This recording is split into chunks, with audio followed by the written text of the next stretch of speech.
Boa tarde a todos.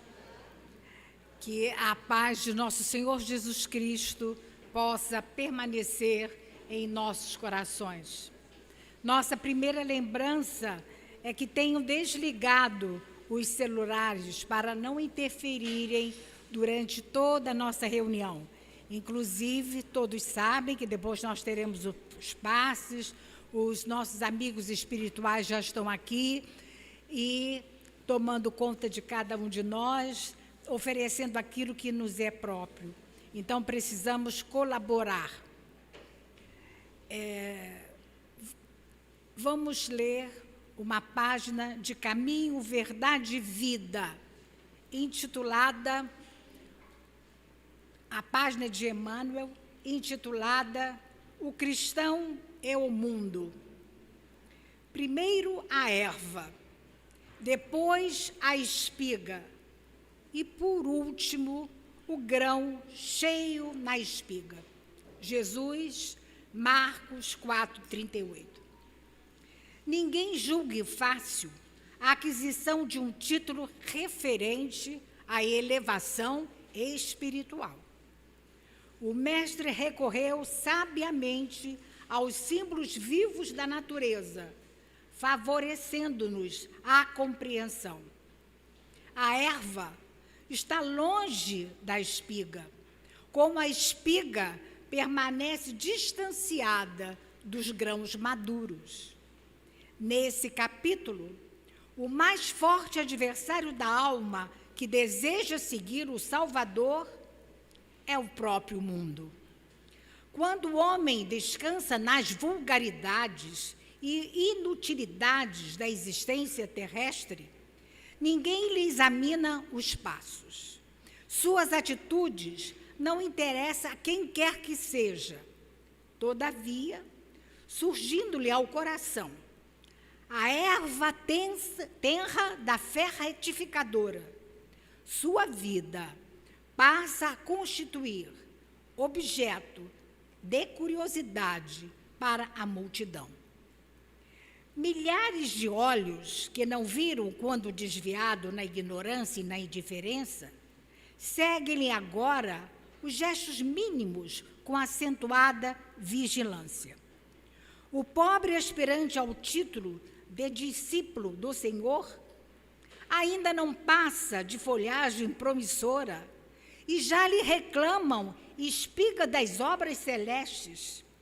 Conserva-se ainda longe da primeira penugem das asas espirituais e já se lhe exigem voos supremos sobre as misérias humanas.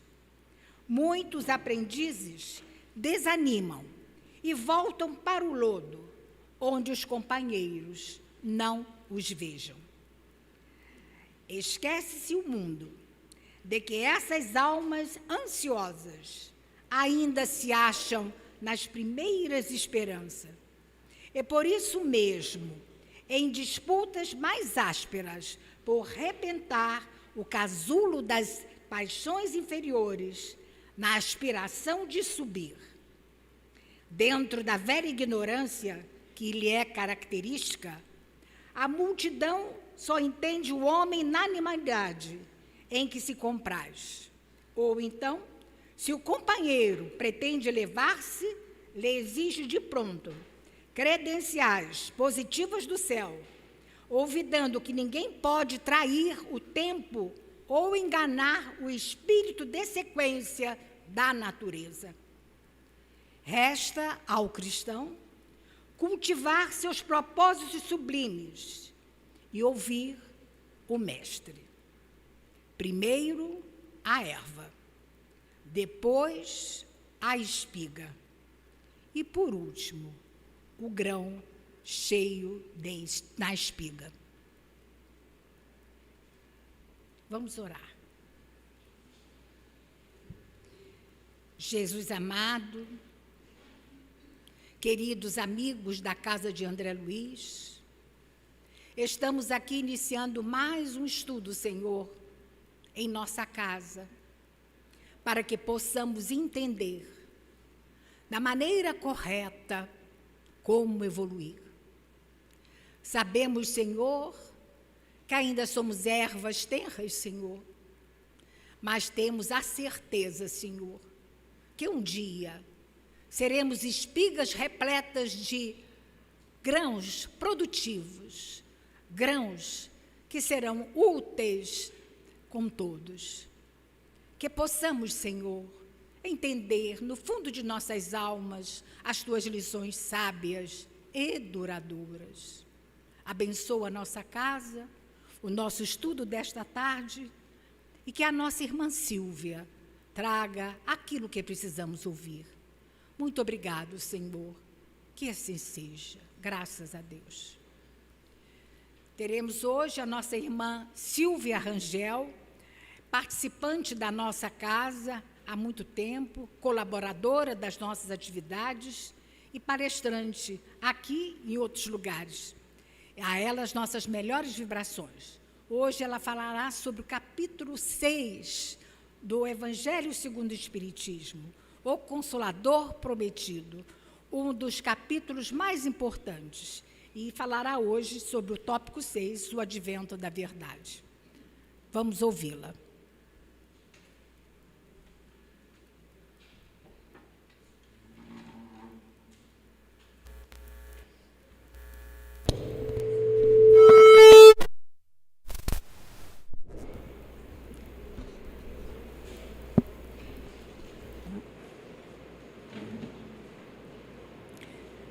Boa tarde.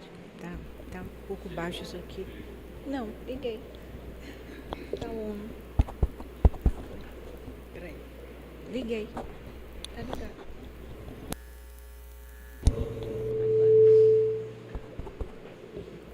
Boa tarde a todos. Boa tarde a todos. Lembrando a saudação dos cristãos das igrejas primitivas, nós desejamos a todos alegria e paz. Então, hoje nós vamos refletir sobre uma parte do capítulo 6 do Evangelho, né, que trata do Cristo Consolador, e o tópico 6 está no subtítulo Advento do Espírito de Verdade, e traz várias mensagens do Espírito de Verdade. Espírito de Verdade que foi o Espírito que dirigiu, organizou a organização do Consolador na Terra. Então, para nós começarmos, precisamos lembrar, né, sobre a promessa de Jesus de enviar o Consolador prometido.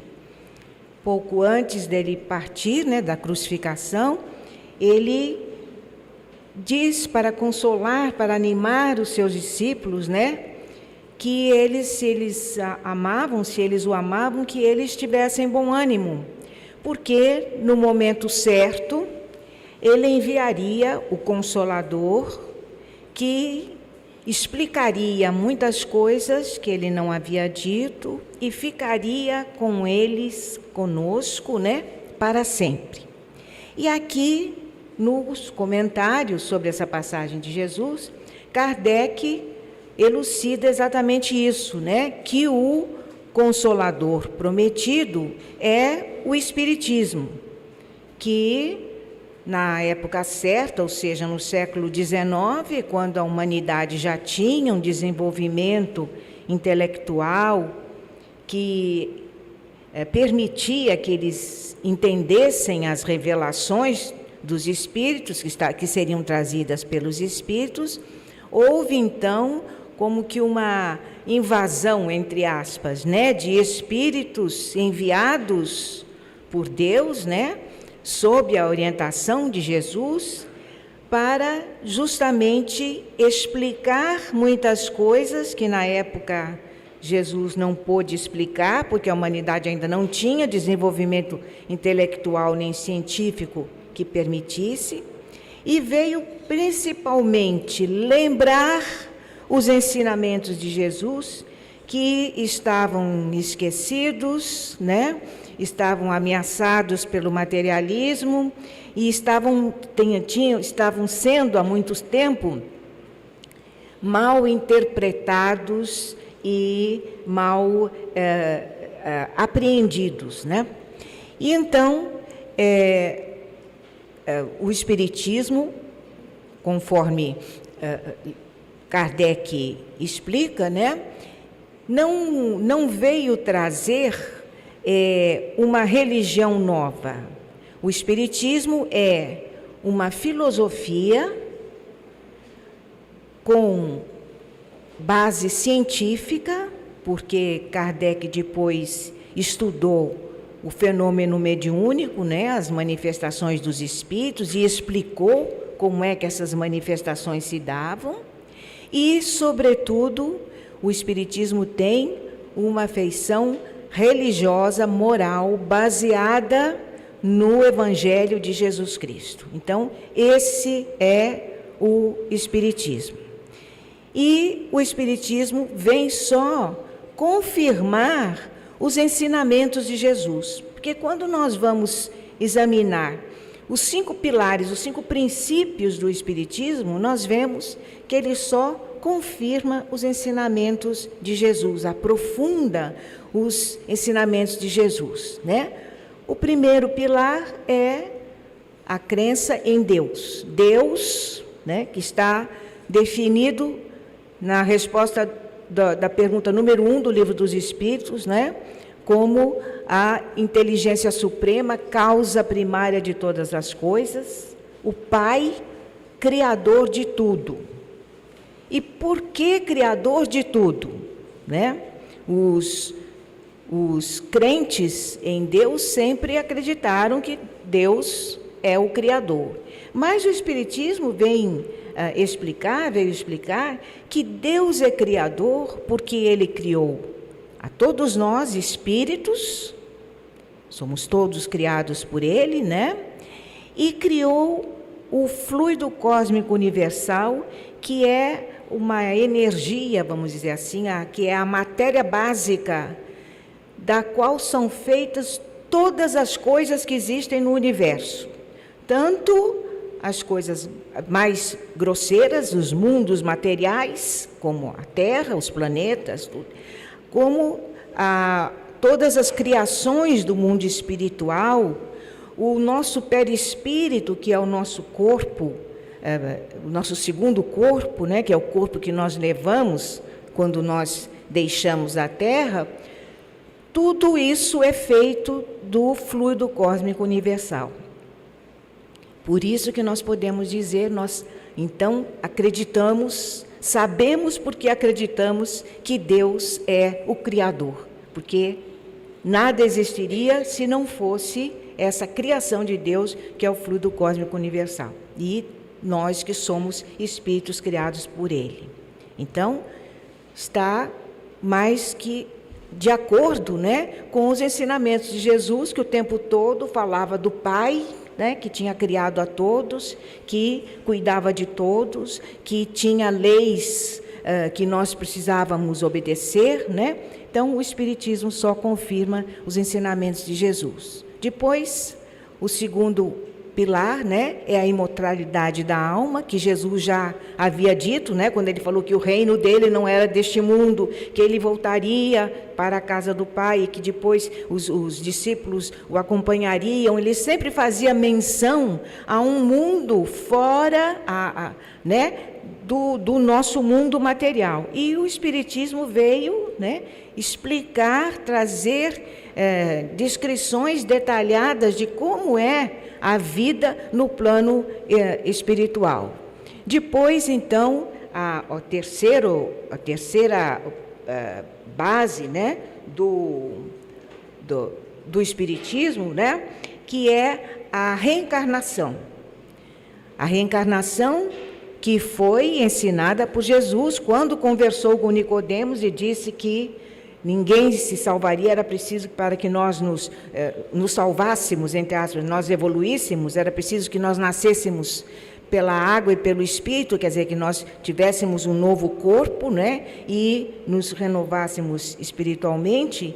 Ele ensinou a Nicodemos a reencarnação, mas Nicodemos não entendeu muito bem, e ele até comentou, você é mestre em Israel e não está compreendendo o que eu estou lhe falando, porque não era possível, naquela época ainda, a mentalidade das pessoas não era capaz de conceber a reencarnação como ela é realmente, né? Eles falavam em ressurreição, mas não em reencarnação.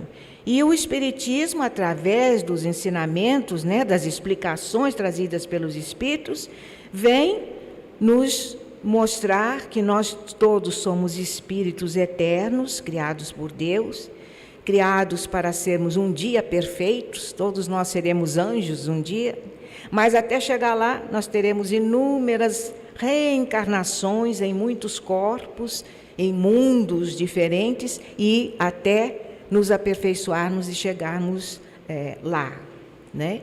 E depois Jesus também falou, né, sobre a pluralidade dos mundos, que é um dos princípios também que o Espiritismo apresenta, né?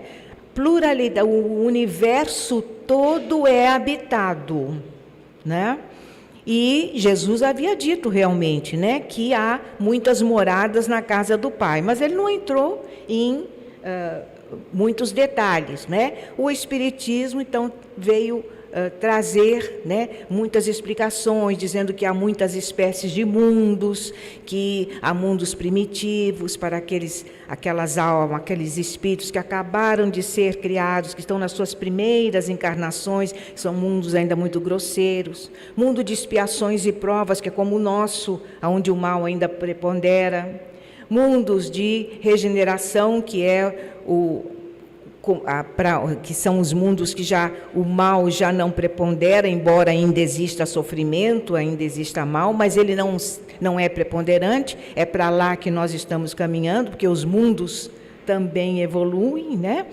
E depois os mundos ditosos, aonde habitam, né, espíritos então já bem depurados, e os mundos celestes ou divinos, aonde então habitam os espíritos que já não têm mais problema nenhum, mais nenhuma mancha, vamos dizer assim, né, na sua constituição, e aí então já estão plenamente em comunhão com Deus, com os princípios de Deus. Então, né, o Espiritismo traz essa explicação toda detalhada, lembrando o ensinamento de Jesus sobre as várias moradas na casa do Pai. E, finalmente, né, o Espiritismo também apresenta, né, com detalhes como é que se dá a comunicabilidade dos espíritos, que o Espiritismo foi baseado, né, nas comunicações dos espíritos, justamente, e no tempo de Jesus, né, Jesus entrava em contato com os espíritos, ele conversava com os espíritos obsessores, né, naquelas chamadas trato que ele teve com os chamados endemoniados, né, que eram os obsidiados que ele curava. E ele também, né, chamou, na presença de dois discípulos, ele no Monte Tabor, ele recebeu a visita, né, de Moisés e Elias, né, ali que entraram em contato com ele. Então foram fenômenos, né, mediúnicos que aconteceram. Então, e todos esses fenômenos mediúnicos, as curas de Jesus, que eram também fenômenos mediúnicos, né? Porque Jesus era um médium de Deus, né? Todos esses fenômenos são explicados pelo Espiritismo. Então, nós vemos que, realmente, o Espiritismo é o Consolador prometido. E as mensagens, então, que estão aqui no subtítulo Advento do Espírito de Verdade, são mensagens do próprio Espírito de Verdade. E aqui nós vamos comentar mais detidamente a mensagem número 6, que foi ditada pelo Espírito de Verdade em Paris, em 1861. É uma mensagem curta, de alguns parágrafos, de 3 parágrafos, mas que traz um resumo muito denso, muito profundo, né? Da natureza do Consolador. Porque o que é que o Espírito de Verdade fala? Ele diz aqui: venho instruir e consolar os pobres deserdados. Ele, Espírito de Verdade, na qualidade de porta-voz do Consolador, né? Venho dizer-lhes que elevem a sua resignação ao nível de suas provas. Então, ele diz aqui que o Consolador vem instruir e consolar. Instruir vem mesmo conforme nós já lembramos, né? Porque todos esses ensinamentos que o Espiritismo traz, né? Confirmam e esclarecem os ensinamentos de Jesus. E o Espiritismo vem consolar. Vem consolar por quê? Porque através da compreensão de que nós somos espíritos eternos, que nós estamos todos aqui num planeta de provas e expiações, somos todos espíritos ainda numa caminhada ainda muito penosa para a nossa ascensão espiritual. Que na atual fase que nós estamos vivendo no planeta de provas e expiações, nós já vivemos muito, né? E nas nossas várias reencarnações anteriores já cometemos muitos erros. E então nós sofremos ainda aqui no mundo de provas e expiações, porque nós precisamos consertar, retificar coisas que nós fizemos lá atrás, erradas ou mal feitas, ou deixamos de fazer. Mas não é só esse o objetivo da reencarnação. Nós não podemos ficar fixados só nessa ideia de que a reencarnação é para a gente resgatar o que fez de errado. A reencarnação é da retificação do que foi errado. Nós podemos cair numa ideia de que a reencarnação é um castigo, né? É uma punição. Não é. A reencarnação é uma oportunidade de crescimento. Acontece que nós temos as provas porque precisamos robustecer o nosso espírito. Se nós não tivéssemos as dificuldades da vida, nós não progrediríamos. O que é que nos faz adquirir experiência? O que é que nos faz ir mudando muitas vezes o nosso comportamento no correr da nossa vida? Às vezes, quando nós que já temos assim um pouco mais de 25 anos, né, nós olhamos para trás e vemos que muitas vezes, né, tudo aquilo muitas coisas que nós fizemos mal, que nós não fizemos bem, né? Poderíamos ter feito melhor, hoje nós não faríamos. Por quê? Porque adquirimos experiência, né? As próprias lutas da vida nos fazem desenvolver o nosso intelecto, mas também os nossos sentimentos, porque nós vamos nos relacionando com os nossos semelhantes, né? E vamos pondo à prova a nossa capacidade de perdoar, de conviver, enfim. Então, a reencarnação tem que ser vista sob esse aspecto. E então, visto sob esse aspecto, os sofrimentos e as lutas da vida têm um outro significado, né? Nós sofremos.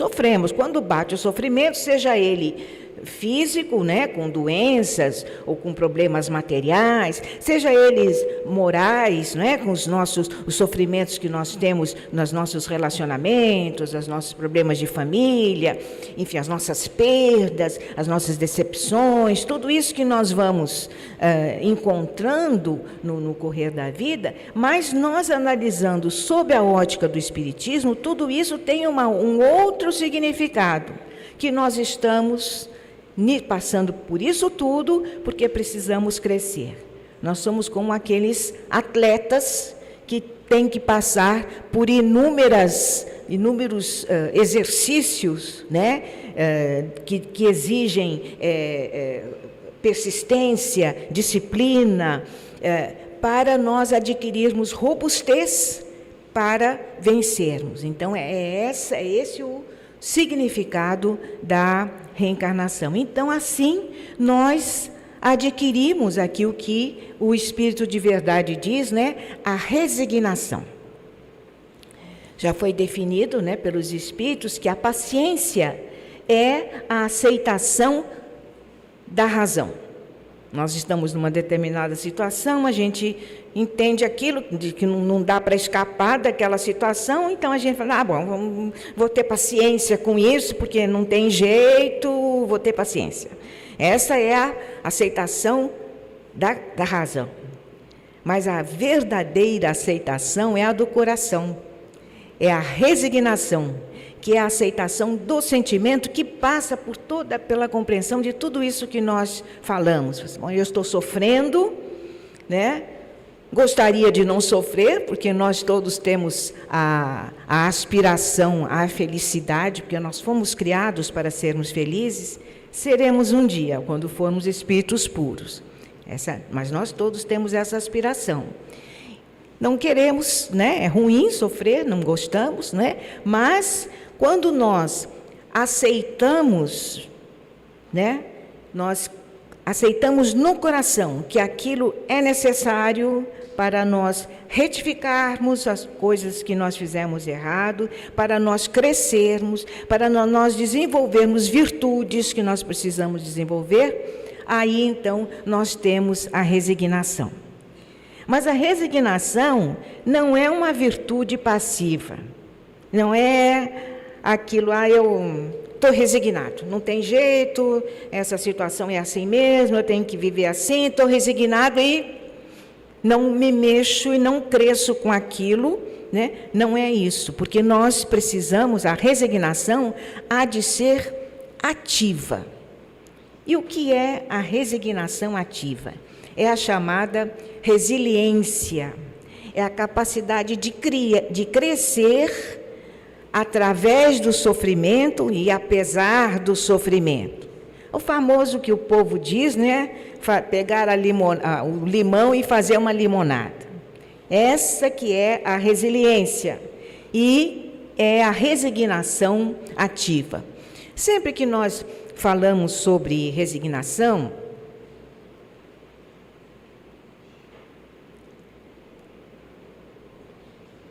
nós gostamos de dar exemplos, porque a gente precisa muito de exemplos, né?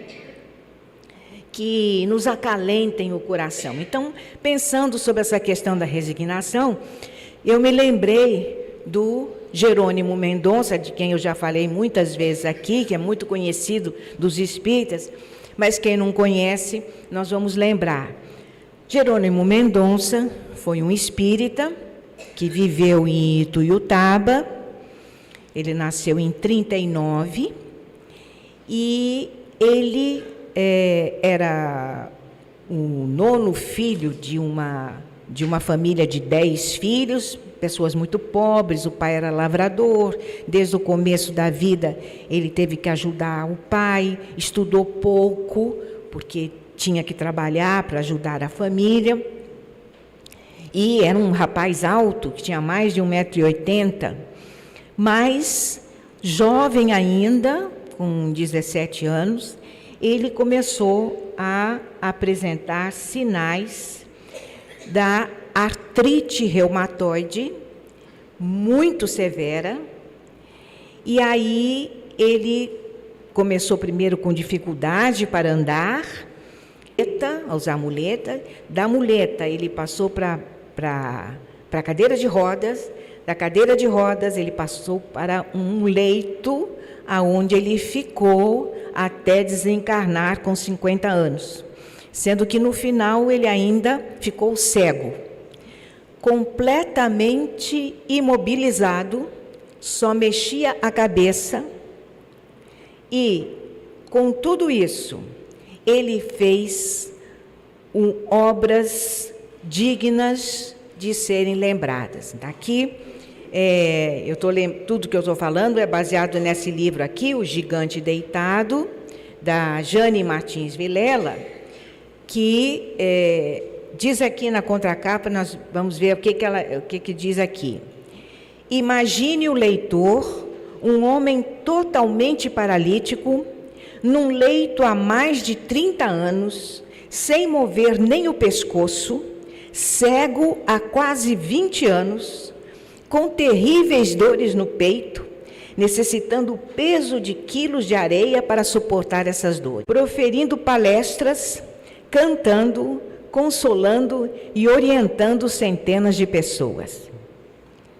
Ele fundou um centro espírita, fundou um abrigo de crianças, dirigia obras sociais, pedia donativos para distribuir na cidade, fazia palestras, era visitado na casa dele por inúmeras pessoas que iam lá procurando consolo. As pessoas chegavam lá, né, andando com todos os membros funcionando, enxergando e tal, iam lá chorar para ele que estava ali preso naquela cama. E ele então consolava, ele tinha um bom humor, né? Não que ele não sofresse, há no livro aqui vários depoimentos do sofrimento que ele teve, claro, durante a vida toda, mas o espiritismo o auxiliava. Ele dizia que ele sabia que ele estava resgatando uma vida em que ele havia sido devasso, havia feito muito mal a muitas pessoas, e então ele estava ali para resgatar aquele passado. E ele era um exemplo de resignação, né? Então há, assim, várias passagens aqui do livro que nos fazem pensar, né? O que é a resignação? Fizeram um leito para ele especial, que ele ficava com o dorso assim um pouco levantado, né? Uma espécie de uma maca, e colocavam ele numa perua, acho que era uma Kombi, e levavam ele, os amigos, né? Levavam ele para todos os lugares, ele ia para outras cidades e tudo, e fazia palestras e tal, e cantava, tinha uma boa voz e tal. E era muito, muito bem-humorado, né? Enquanto ele ainda enxergava, ele gostava de ir ao cinema. E uma vez levaram ele ao cinema e deixaram a maca assim no corredor da sala, né? Do cinema. E uma moça que entrou depois que já estava escuro, tropeçou na maca dele, né? E falou: nossa, mas que coisa, é esse aleijado de novo. Eu saio na rua, vejo aleijado. Vou ao comércio, vejo aleijado. Venho ao cinema, vejo aleijado. Aí ele falou para ela, rindo: ô minha filha, mas você não para em casa, hein? Aí ela riu, ele riu, riram os dois e ficaram amigos. Gente, é preciso muita resignação para aguentar uma coisa dessas, né? Uma outra vez, ele era sempre convidado para falar nos enterros, né? Então, levaram um companheiro lá deles, morreu e ele foi ao enterro, né? Foi levado, né? Ao enterro. Aí falou e tal, rezou, todo mundo chorou, voltaram para casa. À noite foram para o centro, que tinha reunião, que ele ia dirigir. Ué, cadê o Jerônimo? Jerônimo não veio? Tinham esquecido o Jerônimo no cemitério. Ele passou o resto da tarde no cemitério, né? Preciso muita paciência, muita resignação, né? Para aceitar essas situações todas, né? E ouvindo esses relatos, a gente vê como os nossos sofrimentos são pequenos em comparação, muitas vezes, com uma vida dessas. Certa ocasião, ele ficou com as unhas dos pés todas encravadas, de tal maneira que elas tiveram que ser arrancadas. Então, ele foi ao médico, o médico arrancou as 10 unhas dos pés dele. Ele passou muita dor e tal, voltou para casa, todo dolorido, né? Quando ele estava chegando em casa, chega um ônibus de uma outra cidade, cheia de gente para falar com ele. Aí ele recebeu as pessoas, aí pediram para ele cantar. Ele cantou, ele falou e tal, e afinal as pessoas foram embora o tempo todo com as unhas doendo, né? Aí depois ele comentava, pois é, a hora que eu arranquei as unhas, eu achei que aquele era o maior sofrimento que eu podia sentir. Não era.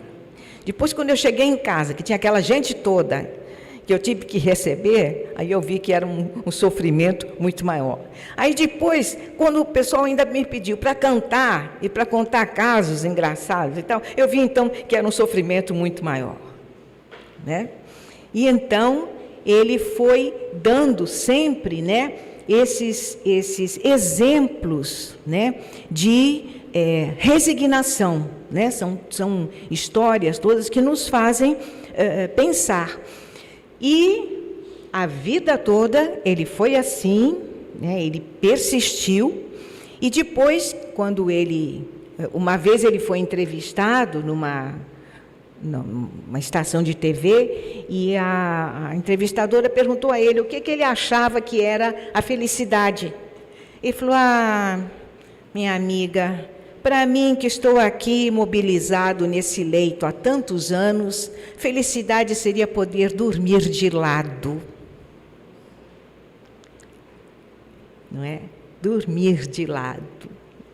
E então, são histórias para nós lembrarmos do que é resignação. Depois, no final, ele, né, desencarnou com 50 anos e depois ele deu depoimentos depois de desencarnado, e ele foi visto feliz andando, né, de terno branco, porque ele gostava de terno branco. Antes de ser reduzido a ficar naquela cama, ele gostava de usar terno branco. De terno branco, muito feliz, dizendo que então agora ele era um pássaro livre. E é realmente isso que acontece quando nós pagamos as nossas dívidas, né? Nós nos tornamos pássaros livres. Mas o Jerônimo fez mais do que pagar as dívidas dele, porque ele poderia só ficar na cama, sofrendo, sem fazer nada para ninguém, não é? Sendo cuidado, ele teve a felicidade, foi cuidado pela mãe e pela irmã, né? Porque Deus não nos abandona, sempre põe anjos bons na nossa vida que nos ajudam, né? Pessoas sem posses, né? E ele foi cuidado pela família esse tempo todo. Ele poderia ter ficado na cama ali preso, resmungando, chorando, reclamando, né? Dizendo que Deus era injusto, se revoltando, mas ele não fez isso. Ele aceitou o sofrimento e, apesar do sofrimento, ele fez um movimento para crescer, ele plantou para o futuro. Então, essa a alma da resignação. A gente aceita o que tem que aceitar, que não dá para mudar, mas, apesar de todo o problema, isso não deve nos impedir de nós fazermos um movimento de crescimento, porque o crescimento é o objetivo da reencarnação. Por isso que o Espírito de Verdade está lembrando aqui.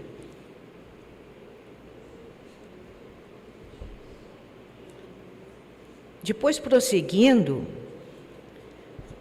o Espírito de Verdade também diz: obreiros, traçai o vosso sulco, recomeçai no dia seguinte o afanoso labor da véspera. O trabalho das vossas mãos vos fornece aos corpos o pão terrestre. E, quando houvesse distribuído os meus bens para alimentar os pobres, e houvesse entregado o meu corpo para ser queimado, se não tivesse caridade, tudo isso de nada me serviria. Lendo essa primeira parte, né, nós podemos ficar assustados. Assim, como assim, apóstolo? Queimar o próprio corpo, distribuir todos os bens, fazer tudo isso e não vai adiantar de nada? Porque é preciso seiva, conteúdo. As obras precisam ter conteúdo, e o conteúdo é o amor. Mas o que é o amor, a caridade? Aí ele vem definindo aqui, né? A caridade é paciente, é branda e benfazeja.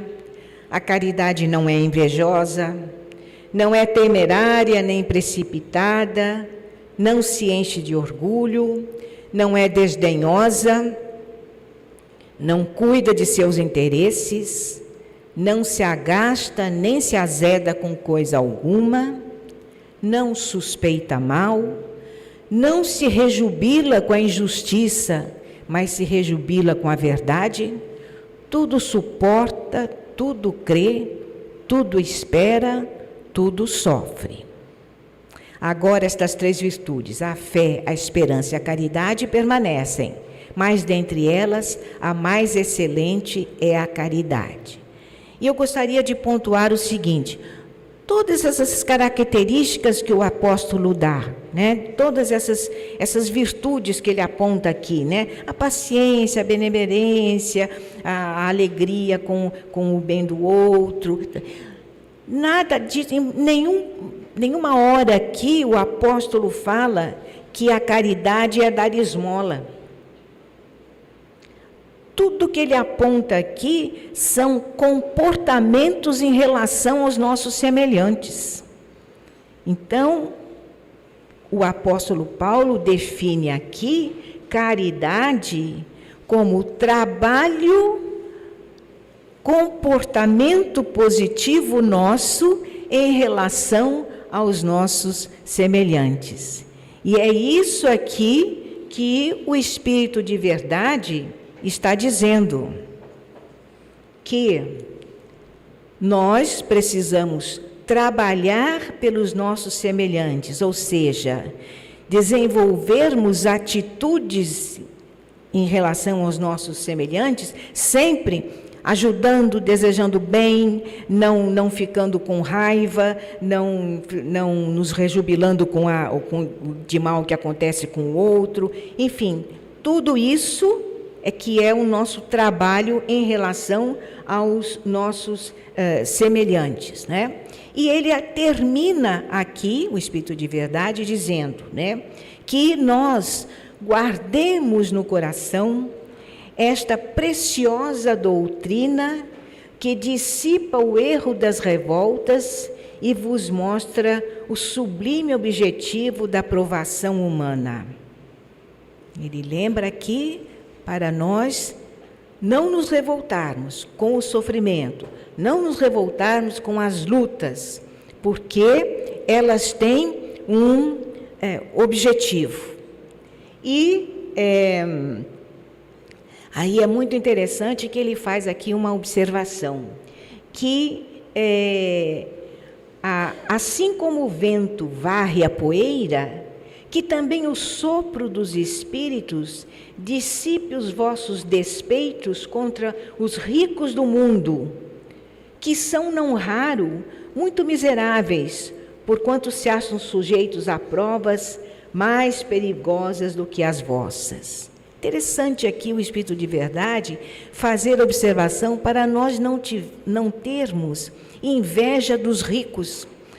E ricos aqui, a gente pode pensar, aqui nos tempos de hoje, né? Vamos aumentar aqui esse conceito de rico, né? Rico é não só o que tem, rico segundo o mundo, né? Não só o que tem dinheiro, mas hoje em dia, né? É o que tem poder, é o que aparece, né? É o que tem mais seguidores Não é isso? Hoje em dia não existe a coisa aí de ser influencer. Né? Influencer, o que é? É aquela pessoa que funciona como um tangedor de multidão, né? Que vai influenciando as pessoas para as pessoas pensarem e agirem de determinada forma. Isso, hoje em dia, esse papel é invejado. Muitas vezes, as pessoas falam, nossa, que coisa, que beleza, tem não sei quantos milhões de seguidores. E isso só aumenta a responsabilidade da pessoa. Porque quanto mais pessoas você influencia, depois você vai ter que dar conta dessa influência que você exerceu. Se foi para o bem, bom para você. Mas se não foi para o bem, ai, ai, ai, coitado de você, que dívida que está criando. Então, cabe nessa advertência aqui do Espírito de Verdade, né? Nós podemos colocar aqui nos tempos modernos, né?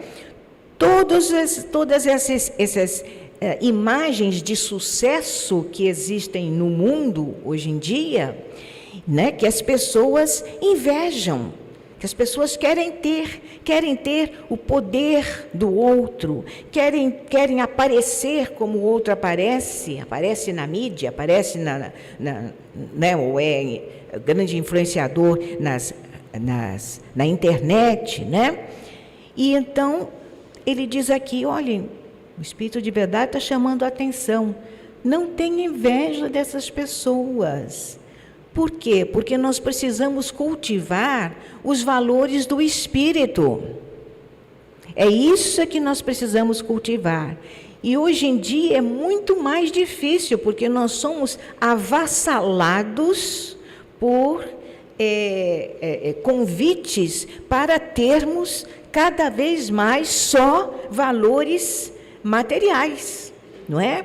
O valor do corpo perfeito é uma coisa impressionante, né? A quantidade de procedimentos estéticos, às vezes muito doidos, que as pessoas fazem, né? O que se gasta de tempo e de dinheiro correndo atrás disso, né? Todos são ilusões que nós não podemos cultivar, porque nós já temos essas orientações. Nós já devemos ter uma outra visão da vida.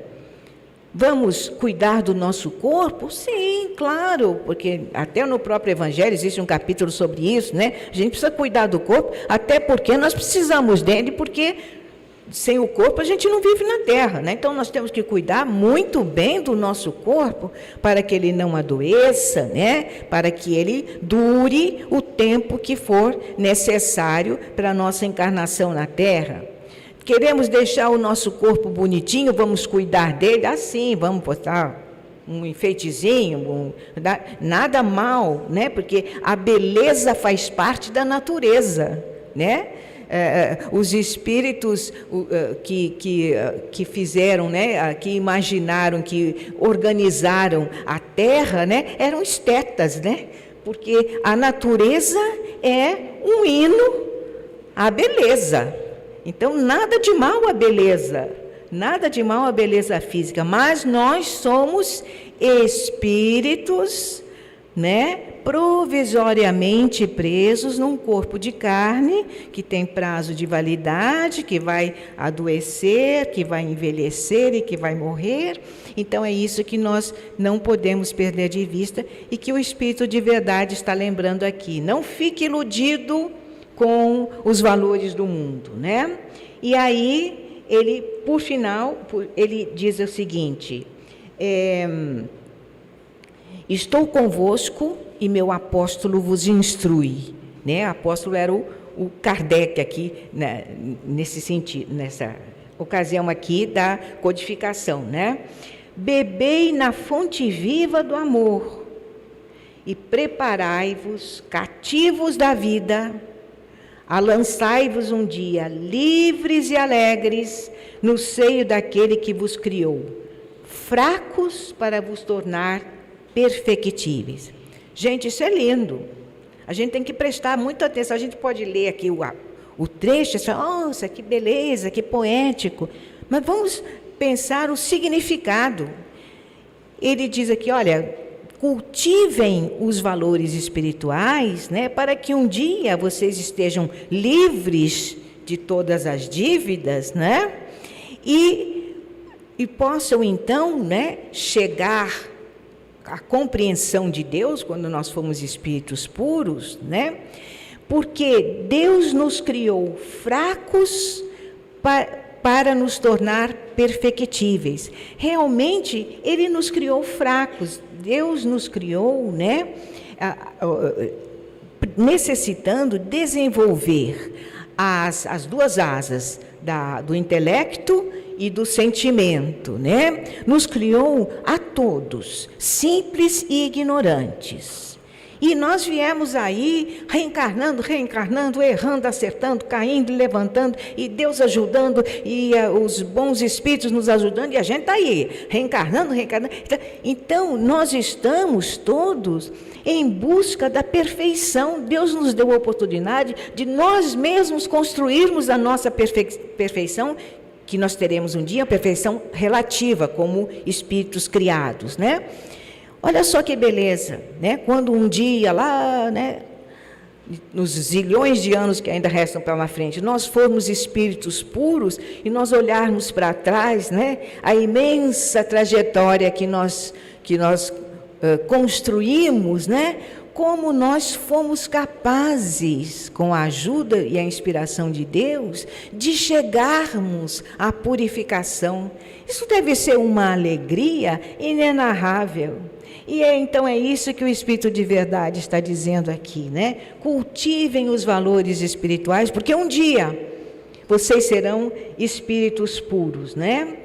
E Deus permitiu Deus quer que modeleis vós mesmos a vossa maleável argila, né? Quer dizer, Deus quer que nós mesmos nos purifiquemos, né? A fim de seres os artífices da vossa imortalidade. Deus nos deu a oportunidade de nós sermos os artífices da nossa purificação.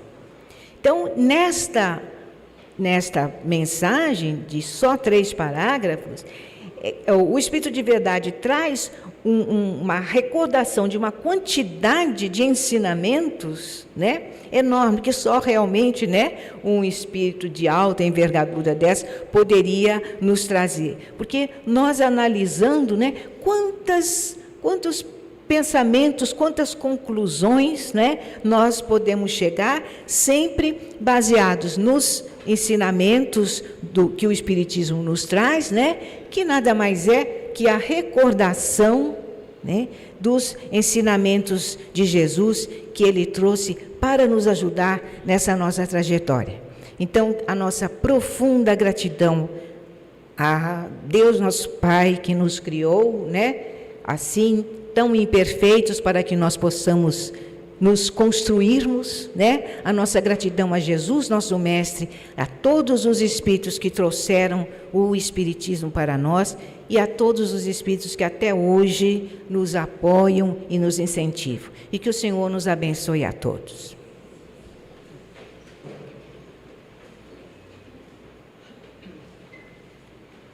Agradecemos a Silvia, né, mais uma vez, as palavras que ela nos trouxe de orientação, porque acredito que cada um de nós saia daqui pensando, né, como vou trabalhar, o que vou fazer para alcançar essa felicidade, né? Que a felicidade nada mais é do que aprender a amar. Então, a lei divina é o amor, e que nós precisamos aprender a amar. Vamos, então, agora, a fazer os avisos de nossa casa.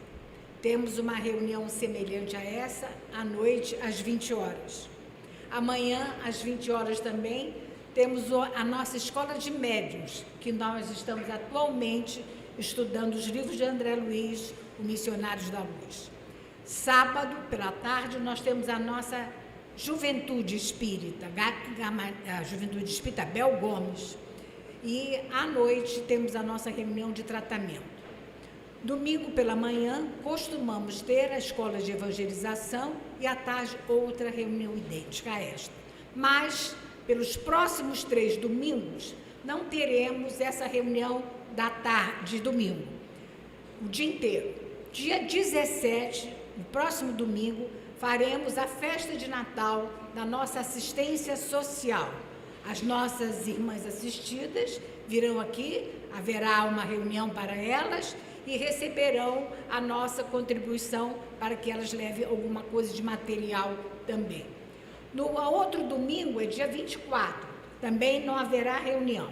No dia reunião presente. No dia 31 também não haverá reunião no domingo, mas nós poderemos procurar online o canal GEAL, o canal da nossa casa, no YouTube. Teremos excelentes palestras, não ficaremos só nas festividades. E fica gravado. Se naquela hora da reunião, da palestra, não pudermos ouvir, podemos ouvir à noite, podemos ouvir na hora que formos dormir. Então, não ficaremos sem uma orientação por 3 semanas aos domingos. Nós teremos todo esse tipo de coisa. A nossa festa do dia 17 das assistidas, ela foi feita com a colaboração de vocês. Durante todo o ano, quem pôde trouxe os alimentos não perecíveis para que pudéssemos fazer esse benefício às nossas assistidas. E se quiserem ainda contribuir, apesar de dia 17 ser o próximo domingo, né, falta pouco tempo, pode ainda fazer, ou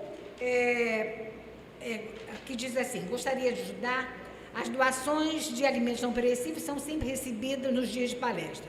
Para auxiliar com outras doações, que é o nosso caso hoje, quem não trouxe hoje, é só procurar a tesouraria de nossa casa. Lá embaixo nós temos nosso irmão Luiz Carlos Matos, que atenderá a todos.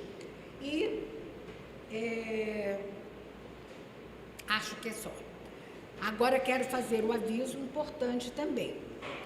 Nós, durante a nossa reunião, fomos beneficiados pelos nossos amigos espirituais que estão aqui, que chegaram antes de nós, prepararam o salão. Cada lugarzinho desse tem a sua vibração necessária. Todos fomos beneficiados por esses amigos que estão aqui, eles ainda estão aqui, mas há aqueles que têm mais problemas de saúde, aquele que ainda estiver sentindo necessidade de um passe individual, poderá ficar sentadinho após a prece final e vai ser levado, orientado para a nossa sala, com o nosso irmão. O nosso irmão vai ficar aqui e vai conduzi-los chamar para a nossa sala de passos, né? Então, acho que é só isso, né, Nini? E vamos fazer, então, a nossa prece de encerramento. Jesus amado, amigos da nossa casa, somos gratos, Senhor, por tanta esperança, que não ficaremos como estamos, Senhor. Nós temos a possibilidade de crescer sempre, Senhor, de mudar, de transformar, de sermos melhores, Senhor. Que beleza sabermos disso, Senhor. Que não seremos eternamente pessoas doentes, necessitadas, Senhor, indefesas, mas não, Senhor. Teremos, Senhor, a nossa libertação espiritual através dos trabalhos, Senhor, que pudermos realizar, cultivando sempre, Senhor, o amor em nossas almas, beneficiando a todos. Agradecemos, Senhor, estes momentos que aqui passamos, que direcionam o nosso pensamento, a nossa intenção, a nossa alma, para cada vez mais, Senhor, podermos fazer o melhor. Obrigado, Jesus. Obrigado, queridos amigos que aqui estão. Nós agradecemos com o nosso coração. Obrigado, Senhor. Que assim seja.